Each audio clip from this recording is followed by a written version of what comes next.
नमः सिद्धेभ्यः। एष सुरासुरमणु सिन्धवन्दितं धोदघादिकं मलं प्रणमामि वढ्ढमाणं तीर्थं धम्मस्कातारं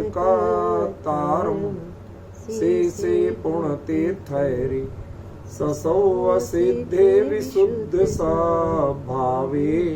कमलेयणानदंसं चरित तव वीर्यायारि ते सौवे समगं पतेगमेव पतेगं वन्दामि अवट्टन्ते अरहन्ते मानुषे खेते किच्चारिहन्ताळं सिद्धाळं तैळमो गणहराळम् अज्जावैवगाळं साहूढं चैव सौवेसिं तेसिं विशुद्धदंसं प्राणपहाणासमं समासेज्य ओवसंपयामि सम्मं जगतो निर्वाणसंपत्ति।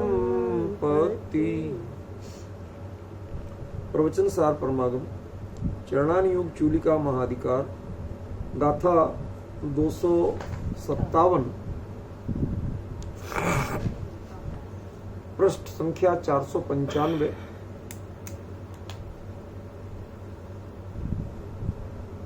अविदिद परमथे सूय विषय कसायाधिगेषु पुरीसेषु जुट्ठं कदं वदत्तं फलदिकुदेवेषु मणोवेषु। एक बार शब्दार्थ कर ले। या और यह गाथा शुरू ही हो रही है और से, मतलब पिछली गाथा से अलग बात ये कह रही है, जुड़ी हुई है उससे लेकिन एक अलग बात। और जो अविदित परमार्थ वाले जीव हैं, विषय कसाय की अधिकता वाले जीव हैं, ऐसे जो पुरुष हैं उनमें जुट्ठम जो सेवा की गई है, कदम जो वैयावृत्ति आदि की गई है, दत्तम जो आहार दान आदि दिया गया है, उसका क्या परिणाम होगा? तो उसका परिणाम होगा कि वह कुदेवेशु कुमणुषेषु मणुवेशु फलदि, वह कुदेवों में और मनुष्य गति की आयु बंधो इस रूप में फलित होता है। ये उन्होंने उत्तर दिया, ठीक है ना। अब हमें इस उत्तर पे ध्यान देना कि ये क्या कहना चाहते हैं। कुछ चर्चा तो अपन ने कल की थी कि वो 1 मिनट में दोहरा लेते हैं। अविदित परमार्थ माने जो बाकी सब जानते हैं लेकिन आत्महित की दृष्टि का प्रक्रिया नहीं कर पाए हैं, तो वह शास्त्र का ज्ञान नितांत व्यर्थ है जो अपने हित में चरितार्थ न हो, जो क्षयोपशम में, पंडिताई में और सब में चरितार्थ हो लेकिन आत्महित में चरितार्थ न हो, तो वह शास्त्र का ज्ञान बिल्कुल व्यर्थ है। ठीक उसी तरह जैसे कोई व्यक्ति बहुत भूखा हो और उसे बढ़िया से बढ़िया रेसिपी बनाना आती है लेकिन वह बना के अपनी भूख नहीं मिटा पा रहा, तो वह रेसिपी का ज्ञान कितने काम का है? उसके बाद भी भूखा है, तो वह सीखना किस काम का? क्या तुमने रेस्टोरेंट में नौकरी करने के लिए सीखा था? बावर्ची बनने के लिए सीखा था? ध्यान रखना, ये शुष्क पंडिताई ठीक उसी तरह है जैसे किसी होटल या रेस्टोरेंट में बावर्ची की नौकरी करना। वो बनाता बढ़िया से बढ़िया है लेकिन चख नहीं सकता, अपनी भूख नहीं मिटा सकता। समझ गए ना? घर में बनाना और होटल में बावर्ची की नौकरी करना, कितना बड़ा डिफरेंस है। घर में रूखा सूखा भी बनाए तो पेट भर सकता है, तृप्त हो सकता है। रेस्टोरेंट में 56 भोग भी बनाए तो भी भूखा रहता, चख नहीं सकता, खाना तो बहुत दूर। समझ गया? तो ये जितनी पंडिताई है बावर्ची की तरह है, रेस्टोरेंट के हलवाई की तरह है, समझ रहे?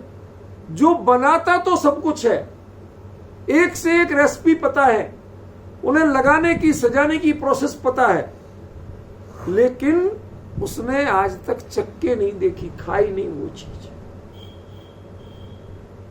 मैं आपको सही घटना बताता हूं विपिन जी। एक किसी प्रोग्राम में मैंने किसी कैटरर को बुक किया, जैन था वो, बनाया, उसकी टीम आई, सारा कुछ हुआ।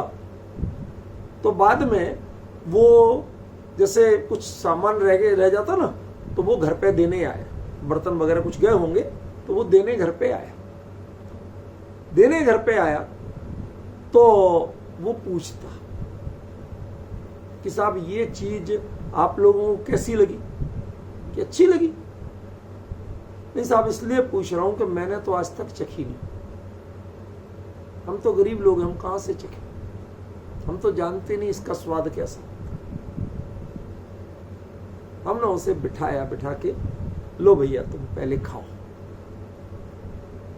तुम्हें पता तो चलेगा तुम क्या बनाते हो।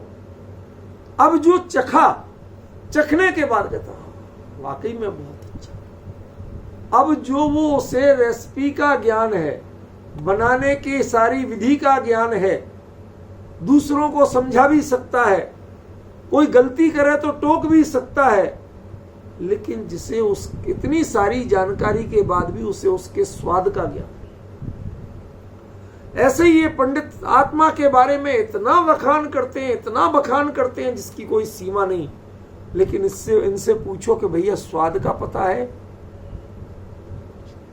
वो है यहां अविदित परमार्थ। समझ में? ये बावर्ची बन के आप रेसिपी के विशेषज्ञ मत बनिए। आप अपनी भूख मिटाने के लिए, यदि देखो घर में, विपिन जी एक छोटी सी बात बताना, ये जो छोटी मोटी सेवका काम करते हो ना, बाल वाल एडजस्ट करना, ये घर में करते हो कहीं जाके कराते हो? घर में कर लेते हैं, घर में कर लेते हैं। तो घर में कर लेते हैं तो आप नाई कहलाते हो क्या?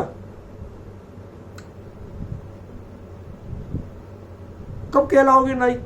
दूसरों के करने लगो। ध्यान रखना, नाई संज्ञा कब लागू होगी? जब दूसरों के करने। अपने लिए भोजन बनाओगे तो बावर्ची नहीं कहलाओगे, ठीक है ना? अपनी सेब बनाओगे तो नाई नहीं कहलाओगे, ख्याल में है? लेकिन वही काम दूसरों के लिए करें तो आप नाई भी कहलाएंगे, बावर्ची भी कहलाएंगे। तब आपका स्तर एकदम कार्य वही है, लेकिन परापेक्षी दृष्टि जुड़ते ही वह जीरो हो जाता। समझ गए ना? इसी प्रकार जब परापेक्षी दृष्टि से शास्त्र की सारी चर्चा होती है तो जितनी चाहे अच्छी पंडिताई आप में हो, वो क्या है? अविदित परमार्थ। सारी क्वालिटी इसमें है, बस इसने स्वयं चख के आज तक नहीं देखा, स्वयं चख के नहीं देखा, उसे पता नहीं कि इसका स्वाद क्या होता। ऐसे ही ये सारे पंडित ऐसे ही हैं जिन्हें कुछ पता नहीं है कि आत्मा क्या होता है। आत्मा के बारे में घंटों बोलते, महीनों बोलते, जिंदगी बीती जा रही, लेकिन स्वयं को पता। उनको यहां अविदित परमार्थ कहा। ये नितांत अज्ञानी मूढ़, जिसे कुछ नहीं आता, जिसने शास्त्र नहीं पढ़ा, उसके लिए ये शब्द नहीं, ठीक है?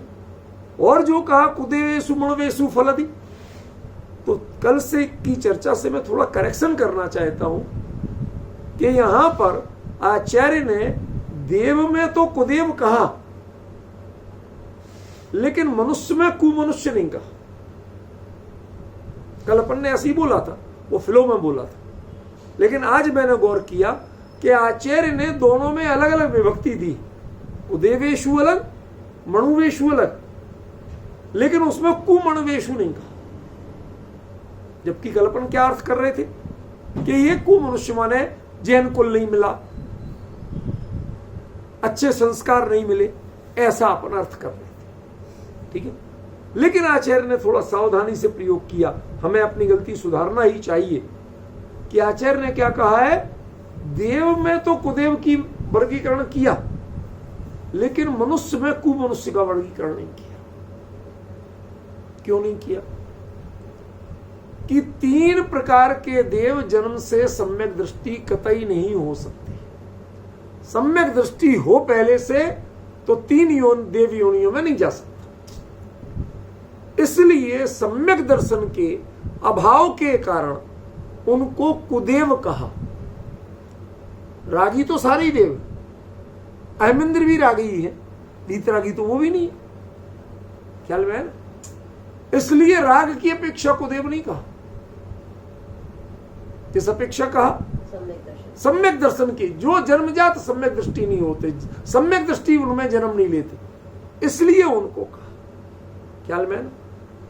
लेकिन मनुष्य में ऐसा भेद नहीं किया। मनुष्य में भी तो ऐसे होते कि जिन्हें जन्मजात सम्यक दृष्टि नहीं होती, पंचम काल, पहला दूसरा तीसरा काल, छठा काल, अकेले चौथे ही काल में तो वो भी सारे गारंटी नहीं है सब जन्मजात सम्यक दृष्टि।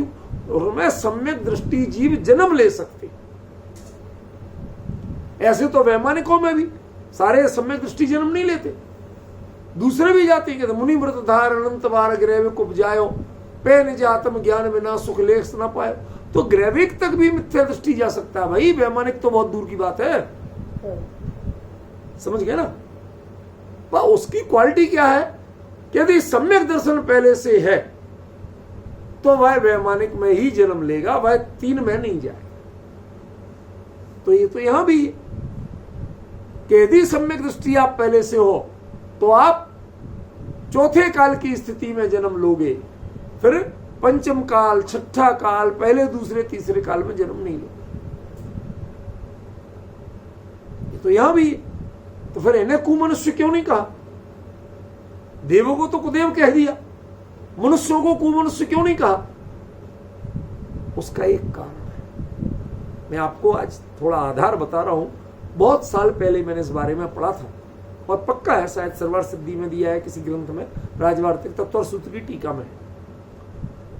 उनसे जब ये प्रश्न किया आचार्य से कि ऐसा क्यों किया, तो उन्होंने उत्तर दिया कि देव कुछ भी कर ले पर संयम नहीं ले सकते, उस भाव से मोक्ष जाने का पुरुषार्थ जैसा नहीं कर सकते। लेकिन मनुष्य कैसा भी हो वो संयम तो ले सकता है, वह मुनि तो हो सकता है, उसके मुनि बनने पर रोक नहीं, निषेध नहीं, ख्याल में है।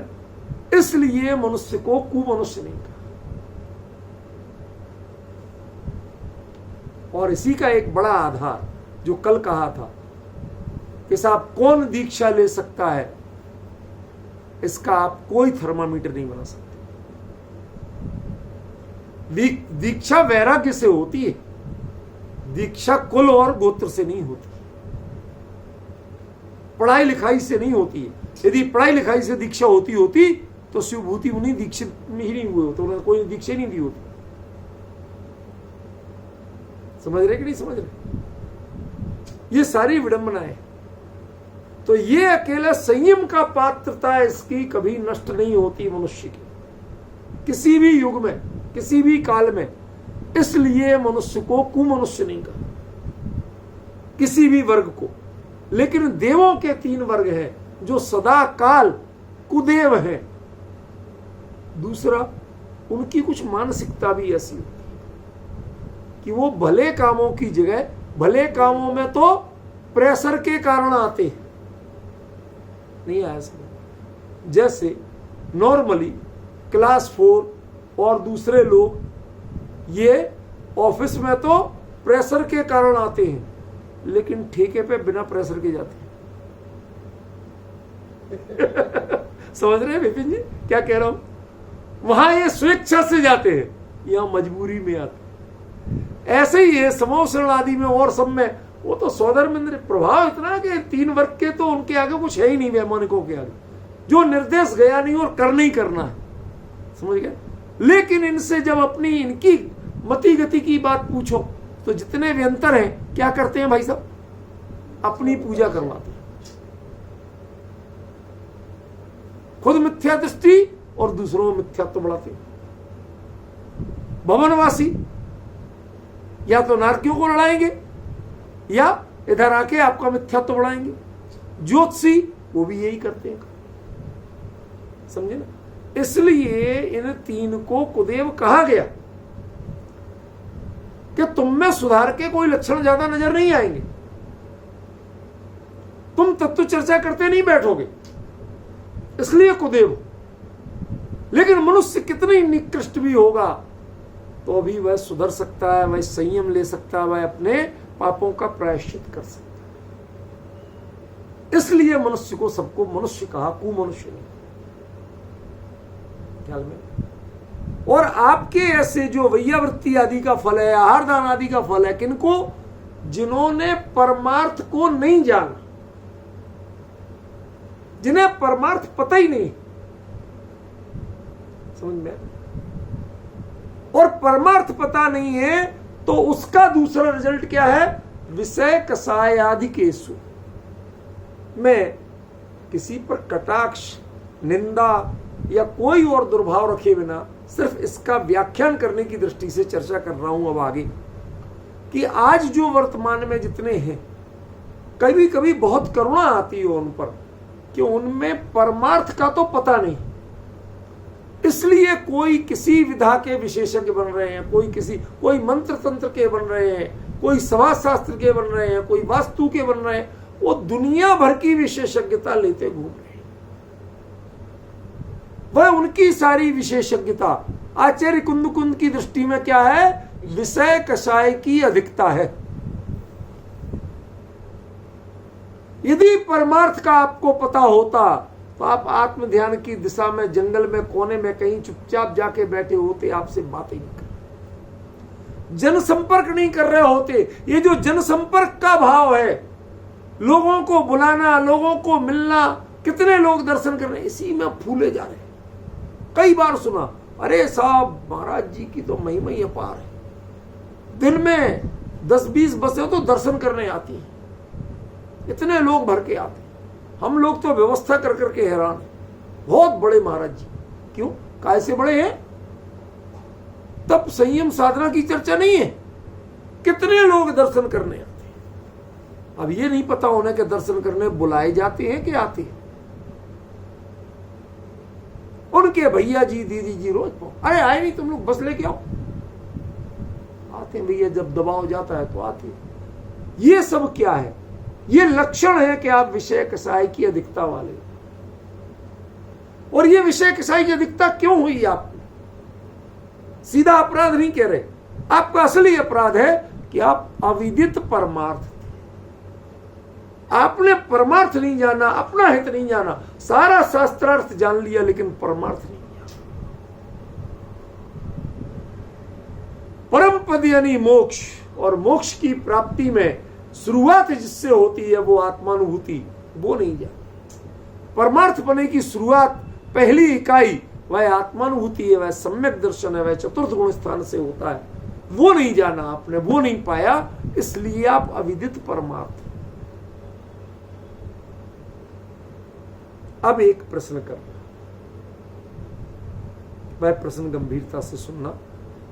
इसके बारे में मैंने आपको कई दिन पहले बताया था कि इस प्रवचन सार में आगे जो अब मैटर आएगा, धीरे धीरे कुंद भविष्य वक्ता बन के बोलेंगे। ये मैंने कहा था कि नहीं कहा था विपिन जी? आगे क्या होने वाला है वो सब उसके भविष्यवाणी कुंद इसमें कर। ये सब वही चल रहा है, ये सब वही चल रहा है भाई साहब, कि भविष्य में ऐसे मुनिराज होंगे। क्यों? क्योंकि आगे जब कह रहे जुट्ठम माने सेवा करना, वैयावृत्ति करना और आहार दान देना, ये बातें किस पे लागू होती है? मुनिराज पे कि गृहस्थों पे? ये मुनिराज पे लागू होती है, गृहस्थों पे कहां से लागू हो जाएंगे? गृहस्थों को कौन आहार दान देता है? गृहस्थों को तो भोजन कराते, आहार दान कहां देते? गृहस्थों की वैयावृत्ति कौन करता? वो तो आपसी सहयोग, सेवा, शुश्रूषा, कुछ भी कह लो। आप डिफरेंस समझ रहे ना? ये तीनों अर्थ जैसे नाचार्य जी ने अपनी टीका में दिए, जुट्ठम माने विविध प्रकार से उनकी सेवा, शास्त्र भेंट करना, अनुकूलता करना, वो चीजें, वो सब जुष्टम है। और कदम माने वैयावृत्ति करना, ख्याल में।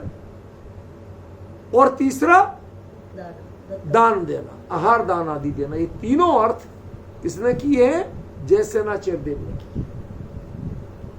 तो मेरा प्रश्न ये है कि ये जो अविदित परमार्थ है, विषय कसाय अधिक पुरुष है, इनको ये तीन काम करना कि इनकी सेवा करना, इनकी वैयावृत्ति करना, इन्हें आहार दान आदि देना, ये इसका मतलब ये व्यक्ति हैं कौन जिन्हें पुरुष कह रहे आप? ये वास्तव में मुनि मुद्राधारी है। मुद्रा शब्द प्रयोग कर रहा हूं, मुनि मुद्राधारी, ख्याल में है। अब कुंद ने मात्र भविष्यवक्ता बन के बोली थी ये बात, या ये स्थिति उनके सामने भी हो चुकी थी? ये उनके सामने की भी स्थिति थी। क्यों? क्योंकि जब श्वेतांबर तो संघ का विघटन, और कुंद को जब इतना बोलना पड़ा लिंग पाहुड़ में, नियम सार में इतना कठोर बोलना पड़ा, तो वो चीजें सामने थी तब बोली कि नहीं थी तब बोली? समझ में आया? और लोग उन्हें मुनि मानते थे, उन्हें आहार दान देते थे, उनकी वैयावृत्ति आदि करते थे। समझ गया ना? ये सब होता था। भले ही आज ये है कि लगभग सारे ही ऐसे हैं। ये लगभग सब तो हमें तो कंफर्म है, लेकिन लगभग शब्द इसलिए बोल रहा हूं कि भैया थोड़ी सी गुंजाइश रखना। क्यों? क्योंकि वर्तमान में भी किसी गुफा में कहीं कोई साधना कर रहे हो, हमें पता ही नहीं हो, तो हम इतने बढ़ के नहीं बोले। जितने हमें पता है उनका तो कंफर्म है, लेकिन कोई अज्ञात भी हो सकता है, इसलिए लगभग शब्द बोला। मैंने जो वर्तमान में प्रचलित है उनमें किसी को एक्सक्यूज करने के लिए नहीं बोला, क्योंकि मेरी अवधारणाएं बिल्कुल क्लियर, कॉन्सेप्ट एकदम क्लियर है मेरी, समझे। लेकिन आपको जीवन में सीखना पड़ेगा विपिन जी, शब्द बहुत संतुलित बोलिए, ऐसे मत बोलिए कि जिससे वो जो एकांतवाद दूषित जो कहा आचार्य समंत भद्रदेव ने, वो क्यों कहा कि जब हम अपने आप को सर्वज्ञ मानने लगते तब एकांतवाद से दूषित होते। वहां मुझे सब पता है, सब गलत है। अरे भाई, किस समय किस जीव के परिणाम कैसे हुए हैं, आप सर्वज्ञ बन के कैसे बोल सकते हैं? मोटा मोटा आप जितना देखते हैं जानते हैं उन्हीं के आधार पे तो आप लगभग कह सकते हैं, ऑलमोस्ट कह सकते हैं, 100% नहीं कह सकते। ख्याल में है? यद्यपि जितना हम जानते हैं उनमें सब 100% ही है, लेकिन आज के काल में है ही नहीं, ऐसा कहना बहुत गड़बड़ है। ख्याल में? संभावना है पंचम काल के अंत तक सच्चे मुनिराज होंगे, ऐसा जिनवाणी में वचन है, आप निषेध नहीं कर सकते। ख्याल में है? तो मैं क्या कह रहा हूं कि ये जो अविदित परमार्थ है, विषय कसाय अधिक है, जिनको पुरुष कहा आचार्य देव ने, मुनि नहीं कहा, वो वास्तव में है कौन? सामान्य पुरुष है या मुनिराज है, माने मुनि पद धारक है, तो वो एक्चुअली मुनि पद धारक है। अन्यथा उनके साथ जुट्ठम कदम व दत्तम, ये तीन बातें लागू नहीं पड़ती, क्योंकि दान हमेशा सुपात्र को ही होता है। कुपात्र और अपात्र को दान नहीं कहलाता। आचार्य उमा स्वामी ने साफ लिखा है, विधि द्रव्य दात्री पात्र विशेषात तद विशेष। आपको विधि भी जानना, द्रव्य भी, दाता भी और पात्र भी, सारी विशेषताओं से ही दान कहलाता है, एकांगी दान नहीं होता। ख्याल में? और इसमें दान की बात है, इसमें वैयावृत्ति आदि करने की बात है। इसका मतलब ये तो तय है कि कुंद कुंद को साफ दिख रहा था कि उनके समय में भले ही चाहे नगण्य हो और आज बहुसंख्यक हो, पर ज्यादातर ऐसे ही लोगों की हो रही है। ग्रस्त बेचारे भोले जानते नहीं, चलो भैया हमसे तो बढ़िया वो मंद कसाई है। और ध्यान रखना वो तीव्र कसाई है जो जानते हुए भी कि हम ये नहीं है उस रूप में स्वीकार कर रहे, वो तीव्र कसाई है। इसका प्रमाण क्या है आपके पास?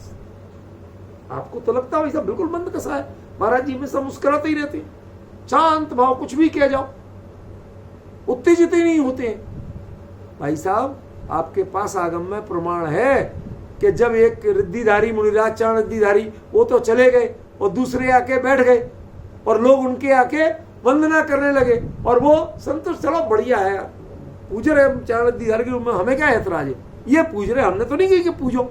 लेकिन इतने से मत्सर भाव के कारण, इतने मत्सर भाव के कारण क्या हुआ था भाई साहब? इमली के पेड़ में जितने पत्ते हैं उतने भाव बाकी, उन परिणामों का फल था, उस मत्सर भाव का फल था।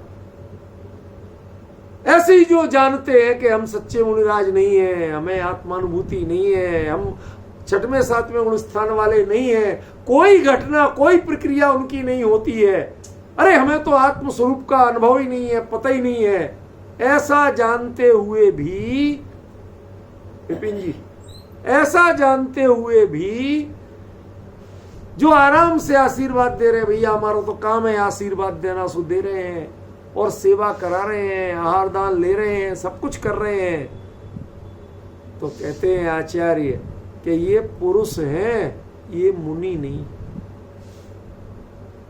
उनके लिए आचार्य ने पुरुष शब्द का प्रयोग किया, इसके पहले सबको समण शब्द का प्रयोग कर रहे थे। ख्याल में आया? हमें आचार्य के शब्दों पर ध्यान देना, बहुत सोच समझ के एक एक शब्द को, जैसे हीरे मोती जौहरी चुन के जड़ता है, ऐसे एक एक शब्द आचार्य देव ने प्रयोग किए, तो हमें गंभीरता से उसको समझना, ठीक है ना? तो क्या किया अपन ने कि जो ऐसे हैं जिनको आचार्य ने अविदित परमार्थ कहा, विषय कषाय अधिक कहा, वो पुरुष वास्तव में कौन है कि वह मुनि अंतरंग से मुनि नहीं है, इसलिए श्रवण नहीं कहा, ठीक है ना? और बहिरंग से कोई श्रवण होता नहीं, बाहरी मुद्रा से कोई श्रवण होता तो आचार्य यहां पुरुष शब्द का प्रयोग नहीं करते, यहां भी श्रवण शब्द का प्रयोग करते। लग्न मुद्रा से और पिच्छी कमंडल से कोई साधु नहीं होता।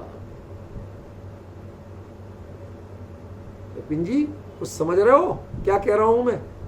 आज आपके ही महाराष्ट्र साइड के कितने लोग कहते हैं मुद्रा को तो प्रणाम करना ही चाहिए, इसकी वकालत करते हैं। उन्हें सोचो कि कुंदकुंदाचार्य ने क्या किया, क्या निर्देश दिया है कि वो पुरुष हैं, पुरुष हैं वो श्रवण नहीं। जिन्होंने परमार्थ को नहीं जाना, जिन्हें ज्ञायक भगवान आत्मा की बात नहीं रुचती है, क्या आत्मा आत्मा लगा रखा है तो सोनगढ़ी लगते हैं, ऐसे बोलते हैं। जिन्हें ज्ञायक की रुचि तक नहीं है वो तो विषय कषाय की अधिकता वाले हैं, चाहे जितने चाहे मंद कषाय दिखते हो। होने को तो मंद कषाय वो ब्रह्मचारी भी था जो इंद्रनील मणि की रत्न प्रतिमा के पूजा कर रहा था देर तक। सेठ छोड़ के चला गया कि भैया ब्रह्मचारी जी कर रहे हैं पूजा, तो काय को डिस्टर्ब करो, बड़े शांत भाव से पूजा कर रहा था। लेकिन अभिप्राय क्या था कि सेठ वेट जाए तो मूर्ति लेके चंपत हो। तो बताओ कौन से भाव बांधे? उसके पूजा से पुण्य बंधा के पाप? तो विषय कषाय अधिक है, उसमें वासना है, उसमें भावना नहीं। ख्याल में? तो ऐसे पुरुषों के, यद्यपि पुरुष कहा, पुरुष क्यों कहा कि उन पर मुनि संज्ञा लागू नहीं पड़ती, इसलिए तो पुरुष कहा। लेकिन आगे जो तीन बातें कही, वो तीन बातें, तीन का व्यवहार वह मुनि लिंगियों से ही किया जाता है, वह गृहस्थों के साथ नहीं किया जाता। आहार दान गृहस्थों को नहीं दिया जाता। समझ गया? तो ऐसी जो योग्यता है, ऐसा कार्य करके आपने तो भले भाव से किया। कई लोग आजकल बहुत तर्क देते हैं, हमने तो भाई साहब भले भाव से किया, आप वो तुम महाराज जी जैसे चाहे बने रहो, हमने तो अच्छा ही मान के ही दिया। समझ गया? हमारे तो भाव एकदम शुद्ध थे, सही सलामत थे, हम क्यों भेद करें, हमें क्या लेना देना तुम्हारी परीक्षा करके। कहते ना आजकल, हमें क्या परीक्षा करना, हमें तो भाई साहब हम तो अपना काम करो, अपना लोटा छानो और चलते बनो। आचार्य साफ साफ कहते हैं, फलदि कुदेवेशु मणवेशु, कहते हैं ऐसे लोगों को यदि आप आहार दान आदि देते हैं तो उसके परिणाम स्वरूप आपके जितने चाहे अच्छे परिणाम हो, तो अभी आप कुदेव में ही जाओगे, सुदेव भी नहीं बनोगे और जन्मजात सम्यक दृष्टि भी नहीं रहोगे। ख्याल में ये बड़ा भारी अंतर है, जरा विचार करो। अब हमारे लिए चर्चा करनी है जुट्ठम, कदम व दत्तम, इन तीन शब्दों। ये तीन शब्द क्यों प्रयोग किए आचार्य ने और इस क्रम से क्यों प्रयोग किए, वो जरा ध्यान देना। पहले जो आचार्य देव ने लिखे हैं वो पढ़ लेते हैं। जुट्ठम, जुष्टम सेवा कृता, जुष्ट शब्द का है सेवा की। कदम, कृतम किमपि वैयावृत्ति आदिकम, कोई वैयावृत्ति आदि किया वो कदम है। और दत्तम, दत्तम किमपि आहार आदिकम, जो आहार दान आदि दिया उसका नाम दत्त है। अब हमें जरा इन तीन के बारे में सोचना है कि ये क्रम जो आचार्य देव ने दिया, ये क्रम कोई सोद्देश्य है या चलो भाई बात कहना थी, कोई ना कोई तो आगे पीछे हो नहीं था। देखो, सबसे पहले हम जब कुछ नहीं कर पाते तब भी हम सेवा कर सकते। किस रूप में? कोई व्यक्ति यदि अपने स्वाध्याय कर रहा, सामायिक कर रहा, आप शोरगुल नहीं करो, डिस्टर्ब नहीं करो, सामान की खिसका खिसकी नहीं करो, ये सेवा है। समझ में? आप उनको अनुकूल माहौल दो, ये भी सेवा है। ये उनकी किसी भी प्रकार की धर्म साधना का पार्ट नहीं कर रहे आप, लेकिन बाधा नहीं होने देना, ये भी एक अपने आप में बड़ा भारी योगदान है। इसलिए इसका नाम सेवा। सेवा माने हाथ पैर दबाना नहीं, सेवा माने उनके कमंडल में पानी भर के ला देना नहीं, प्रतिकूलता ना आती, बस उनकी साधना में बाधा न बन पाओ आप, इस तरह से व्यवहार करना, उसका नाम सेवा। ख्याल में आया कि नहीं? कोई व्यक्ति स्वाध्याय कर रहा हो, अध्ययन, बच्चे भी पढ़ाई करते हैं, घर में माँ बाप धीरे बोलो, इधर आ जाओ, कान में कह लो, अरे भाई मेरा अपना घर है, अरे है घर तो क्या वो बच्चा पढ़ रहा है ना, डांट पड़ जाती है आपको। आप बच्चे की सेवा कर रहे, मां कहे मैं दिन भर से संभाल रही हूं कि बेचारा तैयारी कर ले, और तुम आके हल्ला करने लगे। समझ गया ना?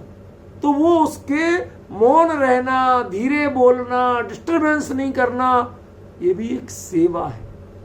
ख्याल में ना? और फिर कदम, क्या किया आपने, क्या किया? देखो, कई बार ऐसा हमें करना पड़ता है विपिन जी कि घर में एसी तो हर कमरे में था, पर हमें बजट में काम करना था, या घर में एक ही एसी था, रोज आप सोते थे, लेकिन तब परीक्षा के दिनों में आपने बच्चे को दे दिया, आप बाहर गर्मी में सो रहे पंखे में, क्यों? बच्चा पढ़ाई तो कर लेगा।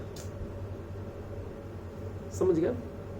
अब आपने अपनी, अभी तो पहले अपने आप पर कंट्रोल किया था, अब अपनी चीज उसके अनुकूलता में देना शुरू की।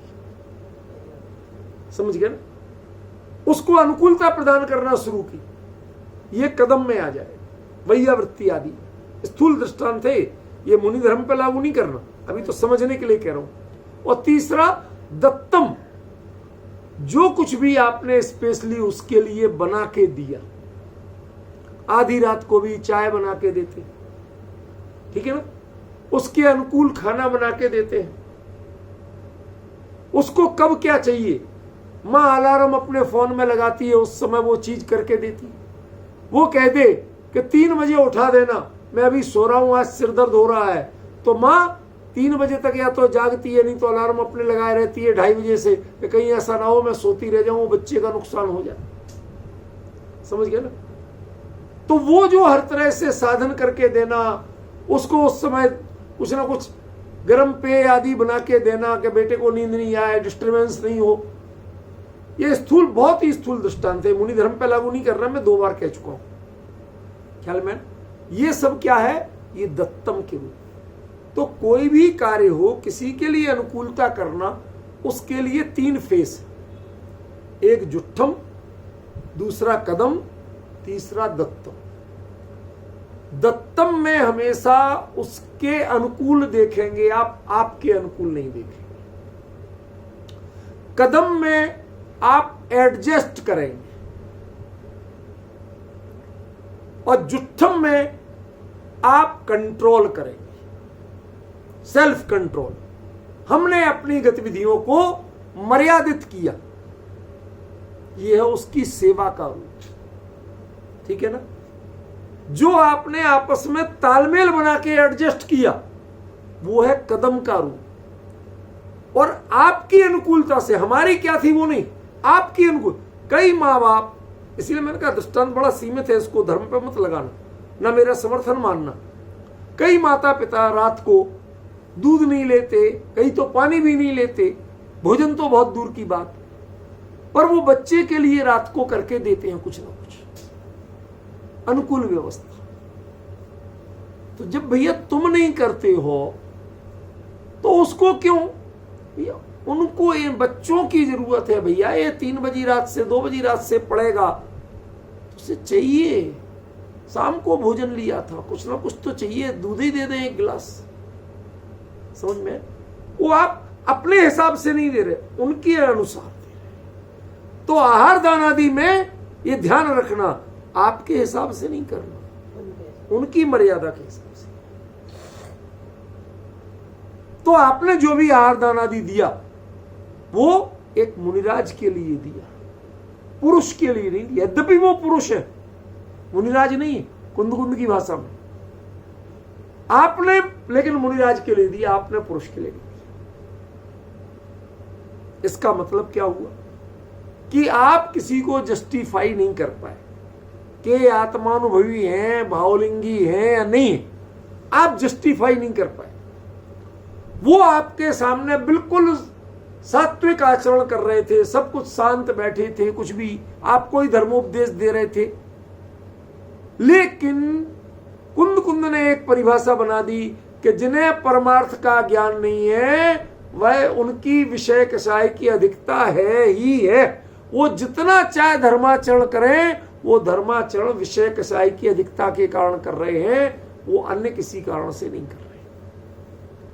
ठीक उसी तरह कि जैसे कोई सामान्य रूप में कभी मंदिर दर्शन करने भी मुश्किल से आए, लेकिन घर में कोई काम हो, किसी की परीक्षा हो, किसी की बीमारी हो, कोई इंटरव्यू देना हो, प्रोग्रेस के लिए कुछ करना हो, और वो 1 महीने पहले से जो भक्तांबर का पाठ शुरू होता है मंदिर में आके, तो वहां हम जान जाते हैं भक्तांबर नहीं है, ये गृहीत मिथ्यात्व है।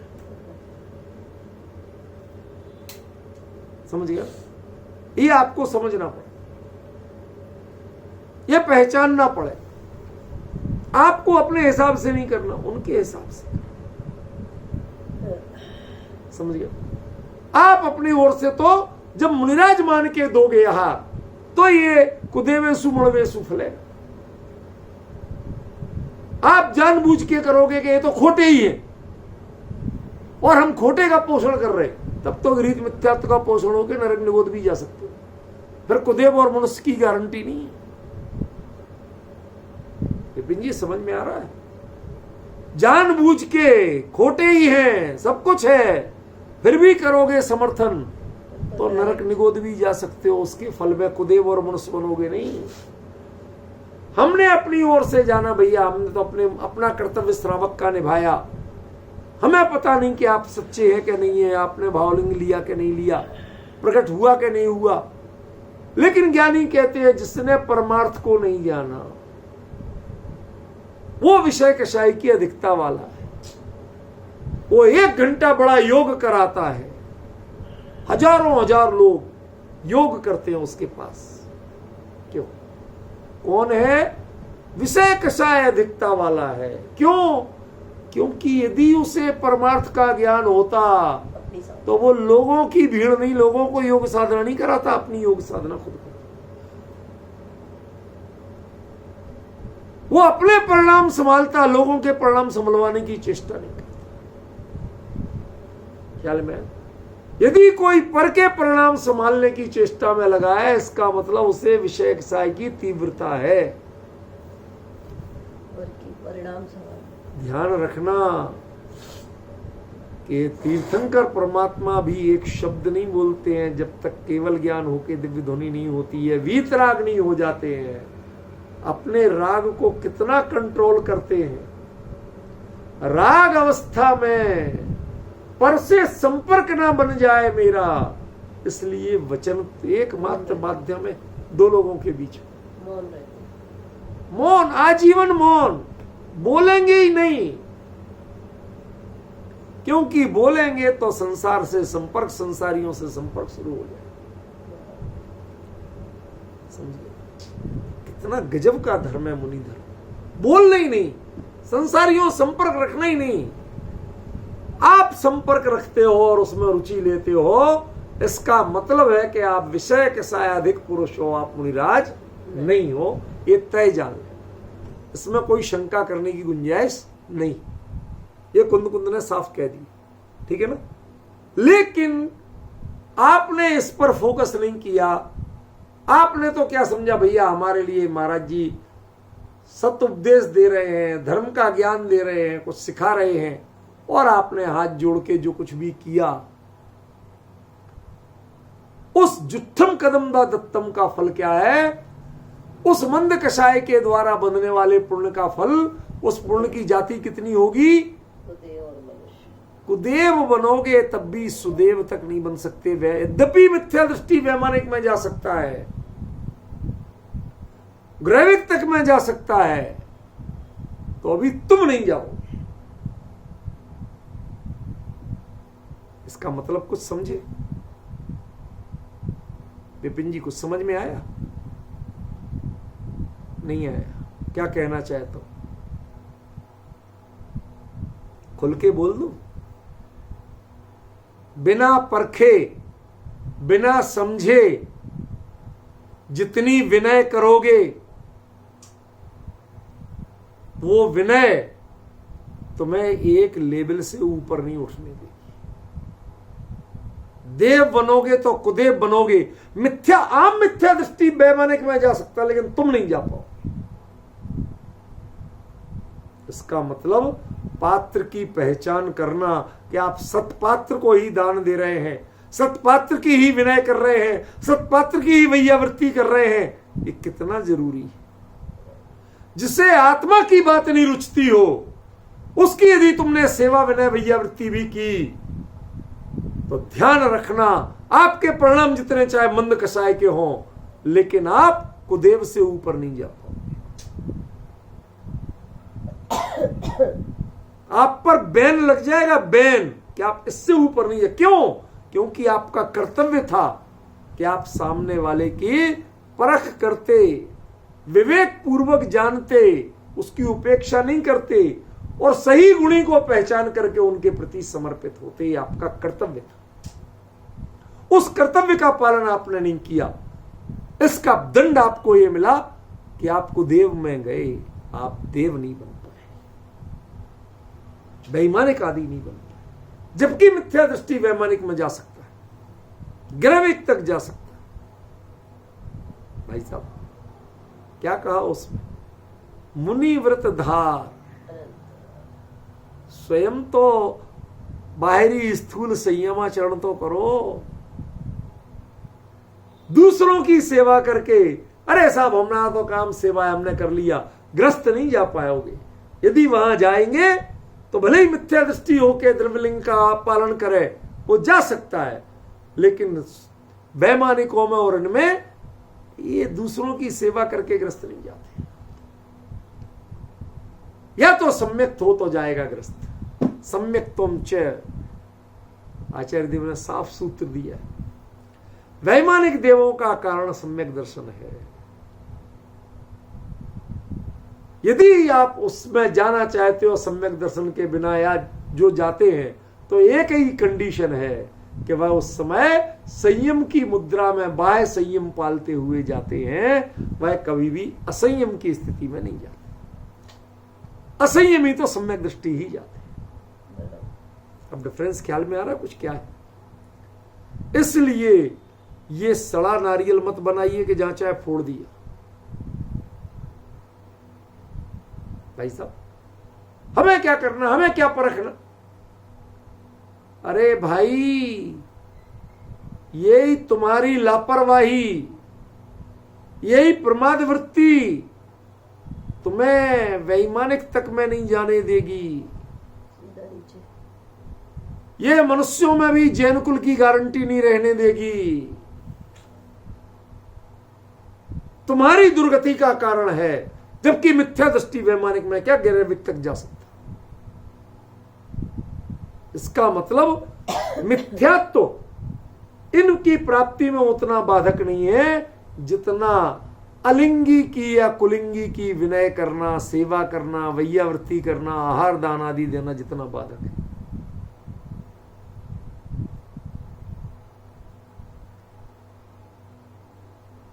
भाई साहब, आज कहना हम किसी के लिए कोई निषेध नहीं कर रहे, कतई नहीं कर रहे। क्यों? जिनकी जो होनहार है वो होगी, कौन टाल सकता? ख्याल में, जिनके जो परिणाम है वो रहेंगे, कौन टाल सकता? आप समय सार की संप्राप्ति का वर्ष मनाते हैं, सब कुछ करते हैं, समय सार के गीत गाते हैं, कुंद कुंद के गीत गाते हैं, और आपके लिए ये कुंद कुंद की गाथा आज तक समझ में नहीं आ पाई कि कुंद कुंद क्या कहते हैं। कि पहले विवेक से परीक्षण करो, उसके बाद में कुछ करो। बनारसी दास की तरह समझ में आएगा। ये आज तक तुम्हें समझ में नहीं आ पाया कि कुंद कुंद कहते हैं कि जिसने परमार्थ को नहीं जाना, जिसने अपना आत्मस्वरूप नहीं जाना, जिसने गायक भगवान को नहीं जाना, वो मात्र पुरुष है, सामान्य पुरुष है, आम आदमी। ज्यादा ठेठ भाषा में गए तो सड़क छाप। क्यों? क्योंकि उसकी सारी बाहरी क्रियाएं विषय कसाई की अधिकता की प्रतीक है। वो जितना अधिक संयम करता है अंदर में, उतनी अधिक विषय कसाई। कल मैंने दृष्टांत दिया था। वो क्या सोचता है जिसके लिए राजा ने ऐसा व्यवहार किया था? 2 बार भोजन आहार नहीं मिल पाया, 2 महीने के लिए उपवास करना पड़ा, तीसरे महीने का फिर हो गया। 1 महीने का तो पहले किए था, एक कारण से 1 महीने का बढ़ गया तो 2 महीने हो गए, दूसरा कारण मिला तो 3 महीने का हो गया। उसने क्या भाव, मेरी आज तक की तपस्या की, जो भी साधना की है, जो भी मैंने आज तक सहा है, यदि उसमें जरा भी ताकत है तो इस राजा की ऐसी गति हो जाए। भाई साहब, वो तपस्या काय में गई शांति भाई। जैसे किसी ने, आपने छना पानी बेच बेच के जो पैसा कमाया और आतंकवादी में लगाया, तो आप कौन कहलाओगे? छने पानी का पुण्य कहलाओगे? क्या है स्थिति? ये जैन दर्शन है क्या? कुंद कुंद है क्या? जो क्या समझाते हैं, सीधा कह दिया फ्लैट। वो पुरुष है, आम आदमी है, जिसने परमार्थ को नहीं जाना। वो तो बाय मुद्रा दिगंबर की हो, हाथ में पीछी कमंडल हो, तो भी वो मुनि नहीं है, श्रमण नहीं है, साधक नहीं है, साधु नहीं। वह पुरुष, यद्यपि उसकी सेवा विनय वैयावृत्ति करने वाले, आहार दान आदि देने वाले, वो यदि अपने मंद कसाय के भाव से देते भी हैं, तो भी ये ध्यान रखना कि आपने परखा नहीं था, उन्हें परखने की कोशिश नहीं की थी। सही हो। यहां तक आपको मंद कसाय तो मान सकते हैं, लेकिन ये कोई नहीं परखा, ये कोई सूरवीरता नहीं। क्यों विपिन जी? कोई आदमी मुझे पता ही नहीं था मैंने जहर खा लिया। अब मुझे पता नहीं था, इसलिए इस बार माफ कर दो, अगली बार खाऊं तो निपटा दे। सवाल ही नहीं। चलेगा? प्रकृति के न्यायालय में घूसखोरी नहीं चलती, समझ गया? ये रिश्वतखोरी है। मुझे तो पता ही नहीं था, नहीं था पता तो तुम ज्ञानवान हो, पता करते, तुम्हारा कर्तव्य था। शुभ सब है तुम्हारे पास। समझ में है ना? इतनी अकल मिली हुई है, जिनागम मिला हुआ है, अपना विवेक मिला हुआ है, तुम परीक्षण करते। अकेले मंद कषाय का नंबर लेना चाहते हो, विवेक का प्रयोग नहीं करना चाहते हो, तो विवेक बिना की मंद कषाय का अधिकतम नंबर कहां तक मिलेगा, अधिकतम फल कहां तक मिलेगा? कुदेव और मनुष्यों में जाओगे, ठीक है, नरक निगोद में नहीं जाओगे, लेकिन इससे बढ़िया भी कुछ होने वाला। ख्याल में आए कि नहीं आए? ये आचार्य देव ने कितनी सावधानी से एक एक प्रयोग किया, हमें पहले वो समझना पड़ेगा। आज लोगों का बड़ा कॉमन फैक्टर एक इमोशनल ब्लैकमेल चलता है। भाई साहब तुमसे तो अच्छे ही, तुम तो घर गृहस्थी में फंसे, मुद्रा को नमस्कार कर रहे हैं। मुद्रा को नमस्कार कर रहे हैं, हमें क्या लेना देना, हमें क्या परखना? ठीक है, कोई है महाराज जी, वो जाने, उनके पाप पुण्य वो जाने, वो भोगेंगे, अपना जो करेंगे सो भोगेंगे, हमें क्या लेना देना? अरे भाई, तुम भूखे को भोजन नहीं करा रहे, तुम मुनिराज को आहार दान दे रहे। भूखे को भोजन कराने का पुण्य अलग है, फल अलग है, और मुनिराज के आहार दान का फल अलग है। तुम जब मुनिराज को आहार दान दे रहे हो, एक बात बताओ, ये जो पंचकर्णक होते ना, उस दिन जब आहार दान का दिन आता है, जो आजकल तो बोलियों से होने लगा, पहले गुरुदेव श्री, मुझे याद है मेरे सामने की घटना है, कुरावड़ पंचकर्णक में। सम्यक दर्शन के बारे में कुछ पता है? जो तीर्थंकर मुनिराज को पहला आहार दान देते हैं वो उसी भाव से मोक्ष जाते हैं। तुम्हें सम्यक दर्शन का भी लक्षण पता है? समय सार पढ़ा है? गायक भगवान आत्मा के बारे में जाना है? शांति भाई, समझ में आ रहा है क्या कह रहे हैं? नहीं जाना, कैसे आहार दो? महाराज जी हाथ से देंगे? अरे हाथ से आहार नहीं दिया जाता है, आहार तो भावों की पात्रता से दिया जाता है। सामने सुपात्र है तो तुम भी अपनी पात्रता देखोगे, तुम देने के पात्र हो कि नहीं। देने की पात्रता का नाम दाता है और लेने की पात्रता का नाम पात्र है। आपने ना लेने वाले की पात्रता देखी, ना आपने अपने प्रणामों की पात्रता देखी। आप खाली मंद कसाय के नंबर लेना चाहते हैं, तो मंद कसाय के नंबर कुदेव और मनुष्य से अधिक के नहीं है। ना आप वैमानिक में जा सकते हैं, न 63 सलाह का महापुरुष में हो सकते हैं, न जन्मजात सम्यक दृष्टि जैन कुल में हो सकते हैं। मनुष्य हो जाओगे, बस इतनी बहुत है। ढोर नहीं बनोगे, इतनी बहुत है। आपकी मंद कषाय लेके भी जाएगी, कितनी ऊंची उड़ान भरेगी। आता है ना, कौवे और हंस में कंपटीशन हो गया। किसमें? कौवे और हंस में कंपटीशन हो गया।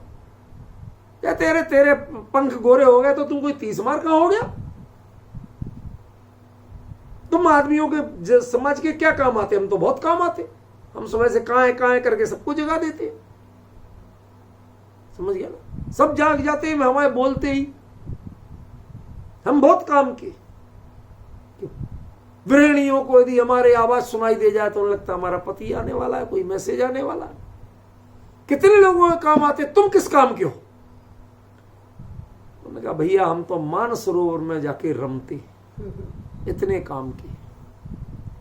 तो वो क्या होता है? उसके लिए बड़ी ऊंची उड़ान लेना पड़ती भैया। ये नीचे की जो पेड़ों के ऊपर उड़ना और फुदकना, इस वाले मानसरोवर नहीं पहुंचते। क्यों? वो एवरेस्ट जैसी ऊंचाई पर है, लगभग 18 से 20,000 फीट की हाइट है समुद्र तल से। मैं तो गया हूं ना, इसलिए पता है, देखा है। क्या वहां रमते हैं। कौवे ने कहा अरे वो तो हम भी चले जाएंगे, कौन सी बड़ी बात। अब जो नीचे की ग्रेविटी, हाई ग्रेविटी में उड़ने वाला और जिसके पंखों की इतनी ताकत है, फड़फड़ाने की ज्यादा आदत है, वो जब उससे कंपटीशन करने लगा, ज्यों ज्यों हाइट ऊंची की, एयर प्रेशर बढ़ा, अब उसके पंख फड़फड़ाने बंद हो गए। हंस तो तैरता हुआ जा रहा और कौआ डगमगा के नीचे आ रहा। ये अंतर है, ये अंतर है। यदि आप मात्र मंद कषाय के आधार पर अपने वोट चाहते हो तो आप कौए से ज्यादा ऊंची उड़ान नहीं भर पाओगे, ये ध्यान रखना। हंस जैसी उड़ान तो तभी संभव है कि जब सामने वाले की पात्रता देखो और अपनी दाता की पात्रता देखो। तुम्हारे परिणाम भी उस गरिमा के हैं और सामने वाले की पात्रता है कि नहीं, तब वह जाके जो दत्तम, जो कुछ दिया जाएगा, तब वह दान कहलाएगा, तब वह आहार दान कहलाएगा, तब उसका फल तद्भव मोक्षगामिता भी हो सकती है।